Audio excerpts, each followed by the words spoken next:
Good afternoon, everybody. Caribou Weather Dude YouTube channel. Hit the like and share and hit the subscribe. That's what keeps people knowing about this, keeps my algorithms up. I appreciate all your support. A lot of people have helped get my channel out of the dumps this past week or two, and we are back onto a trajectory of success, of growth, and that's really positive news for me. Anyways, today's topic is about election interference in Canada. And I got lots to say on that, so let's get on with the bad news show. Let's go. There it is. This is bad news. My God. I'm falling out right now. Anything could happen. Get on! Wow. I'll watch the video later. People are going to the water. They dry mopping this. So within yesterday morning, I turn on the Facebook and people are commenting and leaving these angry comments to me. And they're saying things like, well, Mark Carney's not even elected. And I'm like, dude, he's calling an election today. At what point does this stop being your argument against the man? So, okay, I get it. Yes, the Liberal Party within themselves have elected a leader, just like has happened many times in the electoral system in Canada. And whether it happens in Alberta at the provincial level or happens at the federal level, it's still the same thing. Now, mind you, Danielle Smith is a person who spent nearly an entire year as an unelected premier in this country.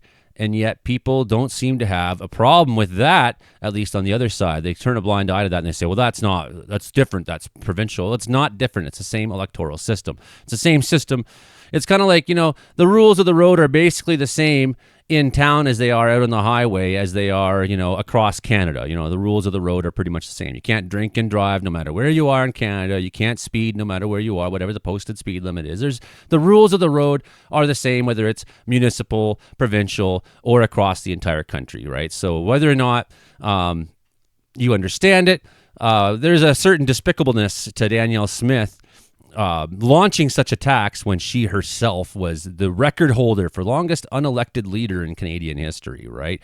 Okay, so we'll talk about her and we'll talk about a bunch of stuff this afternoon. Danielle Smith, yeah, she made a lot of headlines yesterday. This is how a 2-week-old interview by Danielle Smith has set off headlines to start the election off yesterday. Yeah, this is some wild stuff, my friends, and I think you need to look at all this with a real open mind and consider what I'm about to say here in the next little while. Okay, well, we're going to go right to the article here that was on the National Post. The National Post, which of course is the conservative-leaning newspaper in Canada, is American-owned even. So she says, with the Liberals soaring in the polls after Trump's tariff threats, Smith told Breitbart News in an interview that was on March 8th that she was pressing the Trump administration to put the tariffs on pause while Canada went through an election, because this all seems to be benefiting the Liberals, right? So all this talk with Fight in America, Trump's trying really hard to be like, yeah, I'm on the Liberal side, not the conservative side, because he knows that everybody is more or less aware that the Conservative Party in Canada is a pro-Trump style party right now. He's the same kind of populist leader with the same kind of populist ideas, the same social politics. It's like they're more interested in the fact that people use multi-sex bathrooms than they are about having a real solid fiscal future for what we're going to do in this country. So Danielle Smith says, because of what we see as unjust and unfair tariffs, it's actually caused an increase in support for the Liberals, she said on Breitbart, the extremist right-wing news. And so that's what I fear, is that the longer this dispute goes on, politicians posture, and it seems to be benefiting the Liberals right now. So I would hope that we could put things on pause, is what I've told the administration's officials. Let's just put things on pause so we can get through an election, said Smith. Smith argued that conservative leader Pierre Poilievre would be more in sync with the Trump administration, so the truce would benefit both sides. Here's Danielle Smith being honest for once in her life. This is the same Premier Danielle Smith that's heading down to Florida next weekend to speak at the PragerU convention with a number of extreme right-leaning pro-Russian propagandist maniacs. This is Danielle Smith, who went to Mar-a-Lago to sit with Trump. They're trying to pretend that they're different than this guy right here. They're trying so hard because they don't have good policy. They don't have an agenda that overall Canadians support. Canadians like the multicultural country we've built on the whole. Maybe some of you don't in a lot of parts of Canada. Maybe someplace in every part of Canada, maybe there's a few of you who don't. But by and large, Canadians support democracy. They support pro-democracy parties. Okay, so the audio excerpt with Premier Danielle Smith. Just to remind you, put things on hold to help Pierre Poilievre get elected as PM, as she believes he aligns with Trump on many issues in the new direction of America. He aligns with the new direction of America, she's telling them. She knows what's up, and he knows what's up, and he knows what's up right there too. So let's go reference this interesting article by Dean Blundell, how a U.S.-Russian propaganda machine is targeting Canada's leading political threat. The disinformation war against Mark Carney begins. It's a coordinated global attack. Canadian law enforcement has issued a stark warning. I was just reading it. I'll save you the run through because we're going to basically get to the point here. Coordinated disinformation campaign is being unleashed against Mark Carney, the former Bank of Canada governor and rising political star. And it's true. I mean, within half an hour of the election being called yesterday, I saw some of the people in my life who jump on every wacko piece of shit that comes across the internet. And they're posting these pictures of Carney sitting there with Jeffrey Epstein. They're clearly AI doctored photos. And they're like, see, this just proves that he's part of the World Economic Forum. And he's and just a string of nonsensical things. Meanwhile, they don't want to acknowledge the fact that Trump himself was just using Epstein's aircraft. He used that same plane to fly around for his election campaign. That was his election jet. Epstein. So you're trying to pretend you're not in line with Epstein, you're trying to distance yourself from him. No, he didn't even try to. He didn't try to. And this is the nature of this criminal regime. They don't actually do enough to distance themselves from the insanity that they actually represent and are part of. Carney is a former Bank of Canada governor. He's a rising political star, and this attack isn't random. It's orchestrated by Russian-affiliated networks, Trump-aligned forces, and radical right-wing operatives who see Carney as a direct threat to their authoritarian ambitions. And all you have to do is compare the language and the rhetoric to actual Russian propaganda that's out there, and you'll see that there's a direct connection, a direct correlation. With Poilievre's conservatives collapsing in the poll, the global far-right movement is going into overdrive to destroy the man who is posed to defeat them. Here you go from Maggie Dwyer. You're going to see a fire hose of BS about Carney. It's the Kremlin's typical playbook against any Western leaders who support Ukraine, climate policies, or strong financial governance. Be wary of any politicians who repeat the Kremlin's talking point.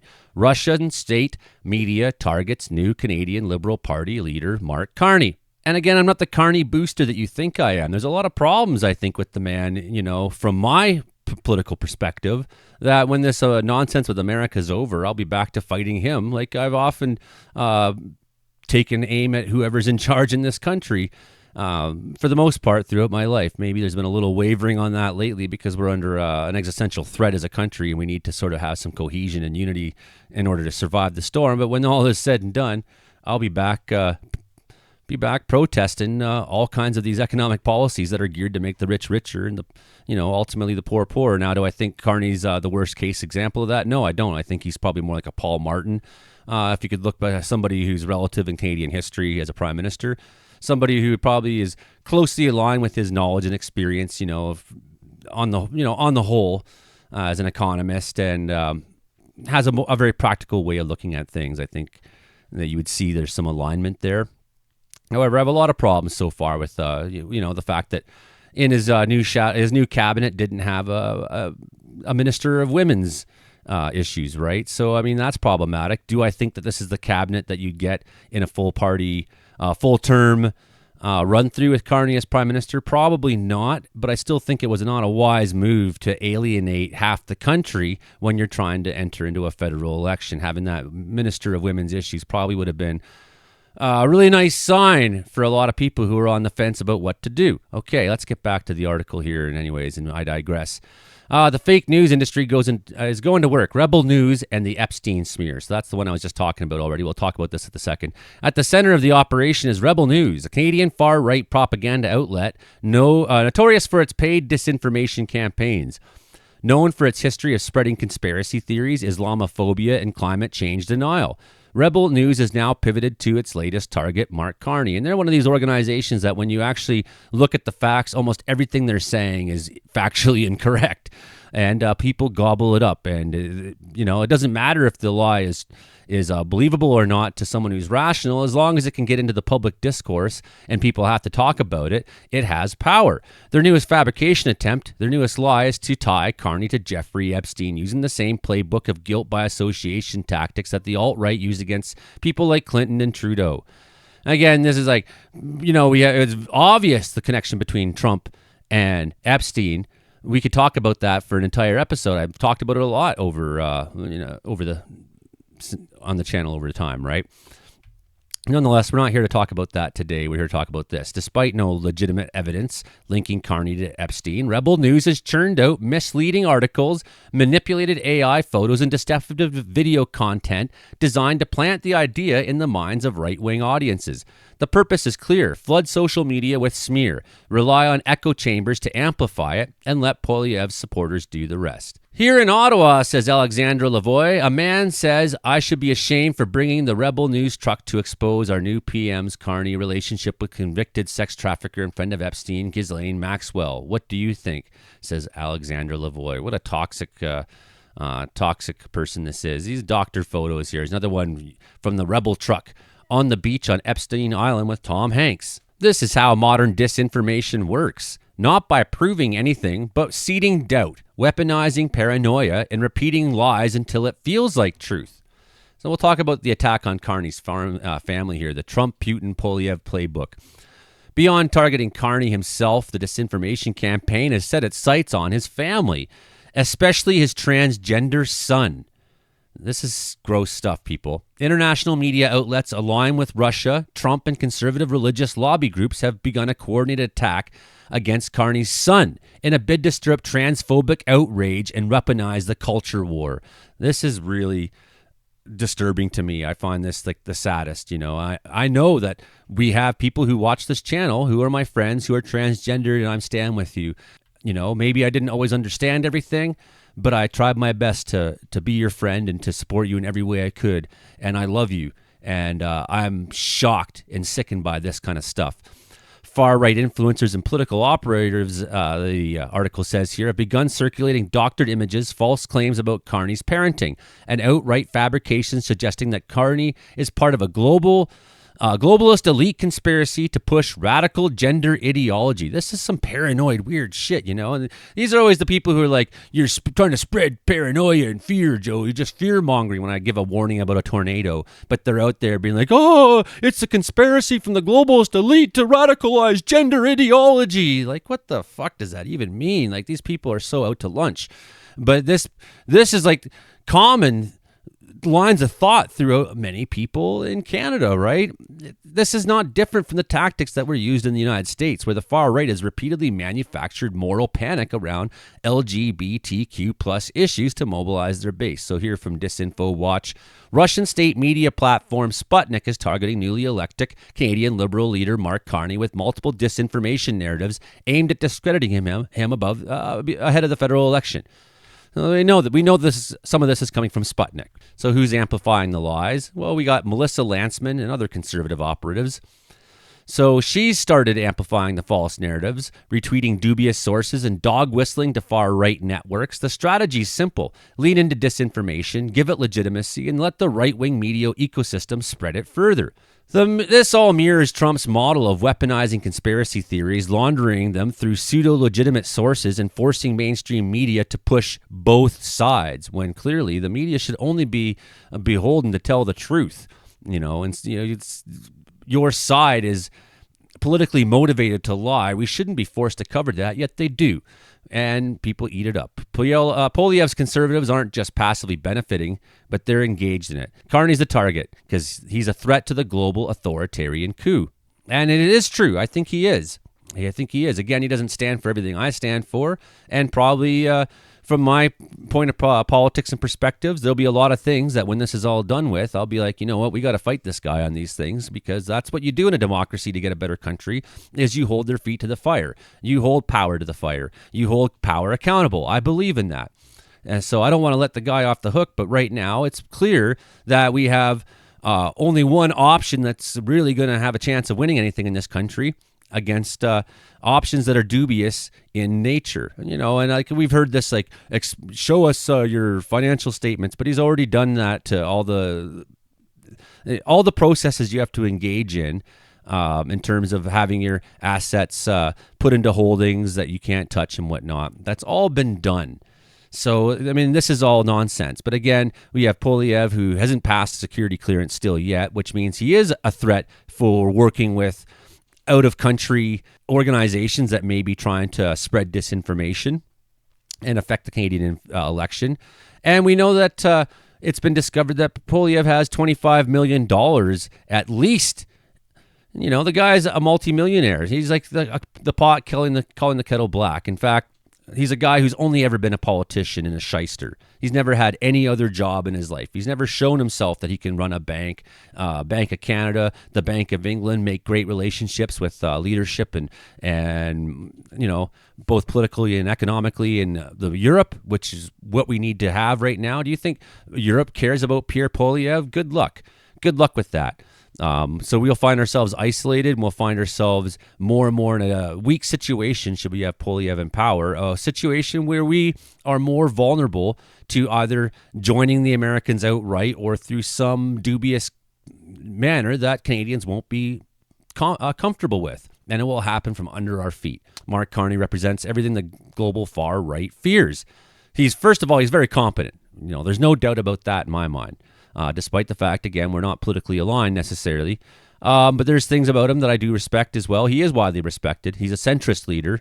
You know, to me, he's a shift to the right from Trudeau. He's more to the right than Trudeau is for sure. He's closer to a Joe Clark conservative than, you know, if the Conservative Party had someone like him. I heard someone say if Aaron O'Toole is still running for the Conservative Party, he'd walk out of this election with a landslide. But that's not what's happening right now. Canadians don't like Poilievre. On the whole, they find him slimy. He's a used car salesman kind of character, and you know he's the ultimate wanker geek. He can appeal to moderates, Mark Carney, and progressives, and even disillusioned conservatives who are like, you know what, this isn't my conservatism, and they're out there. So his potential rise to power threatens Pierre Poilievre, but it also threatens Trump, Putin, and their allies, and all the project that they're pushing worldwide. You know, the power to the projects to erode democracy, and you don't have to look far to see it. So Carney's leading the poll signals a rejection of the extremist playbook that Poilievre and his backers have embraced. So here's Carney's gender dissent. This is their post. Mark Carney has a gender deranged adult kid, Sasha, formerly Sophia. This is mean. This is cruel what they're trying to do, man. No way Carney's going to help this country back on track when it comes to sex and gender. So, like, what did you expect? That Carney's going to rule his kid with an iron fist and be like, you know, like, how does this any way connect? I don't get it. Like, I don't get...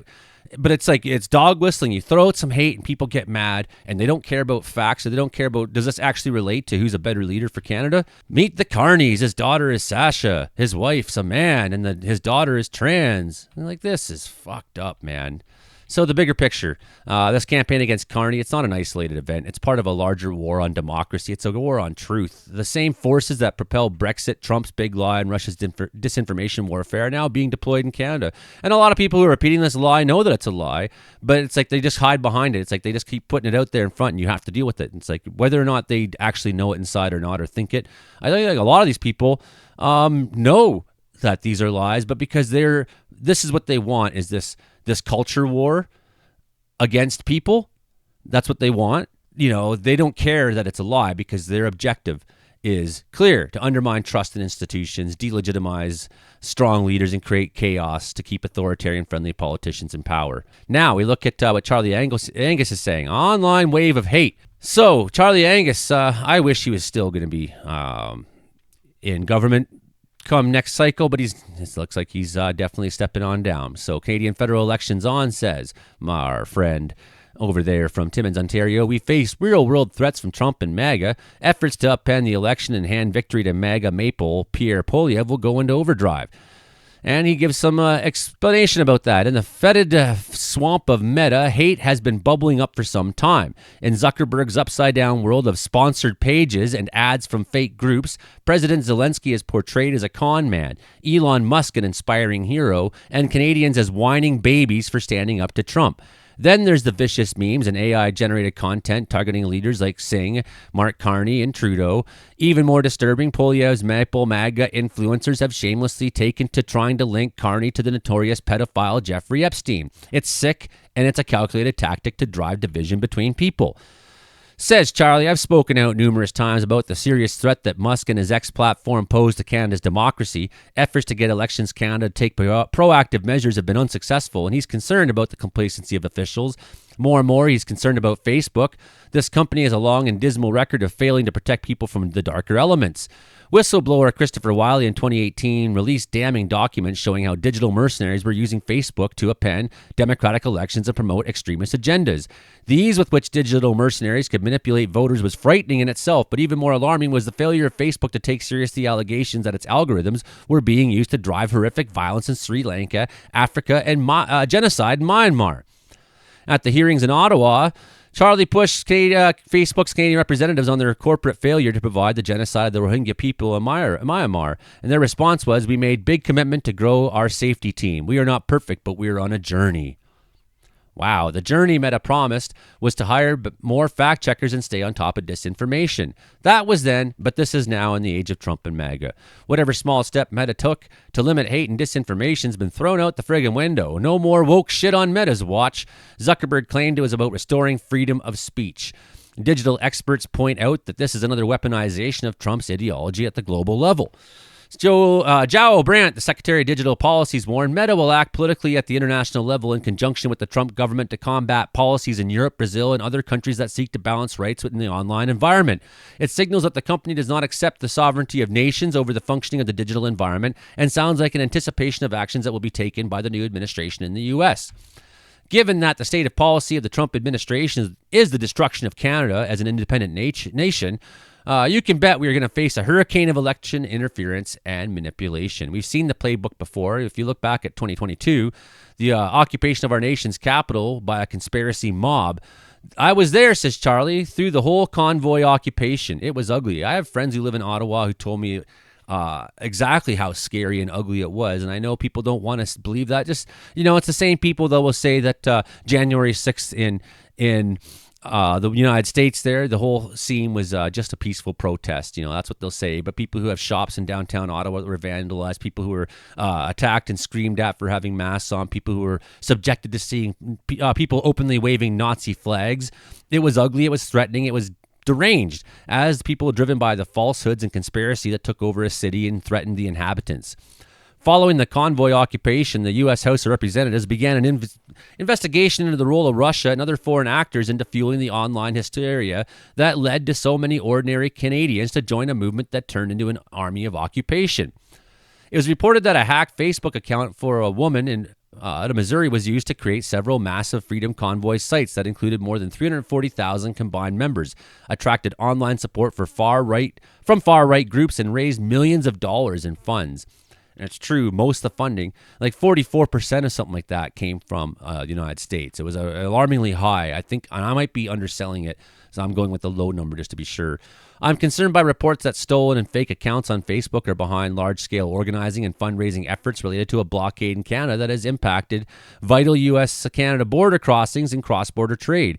These reports are extremely alarming given Facebook's history of amplifying toxic content, extremism, and disinformation, including from Russia and other foreign actors. The same tactics are already being deployed in this election. Last summer, Poilievre had an event in his region, in Charlie's region, that was falsely amplified by offshore boss to create the impression of huge momentum. In this election, you can bet the conservative MAGA machine will be going all in with memes and manipulations, while shadowy supporters use bot farms and influencers to drive the rage politics up to 11. Stay off X for sure. As for Facebook, ensure trolls don't swamp your feed. Take the bait.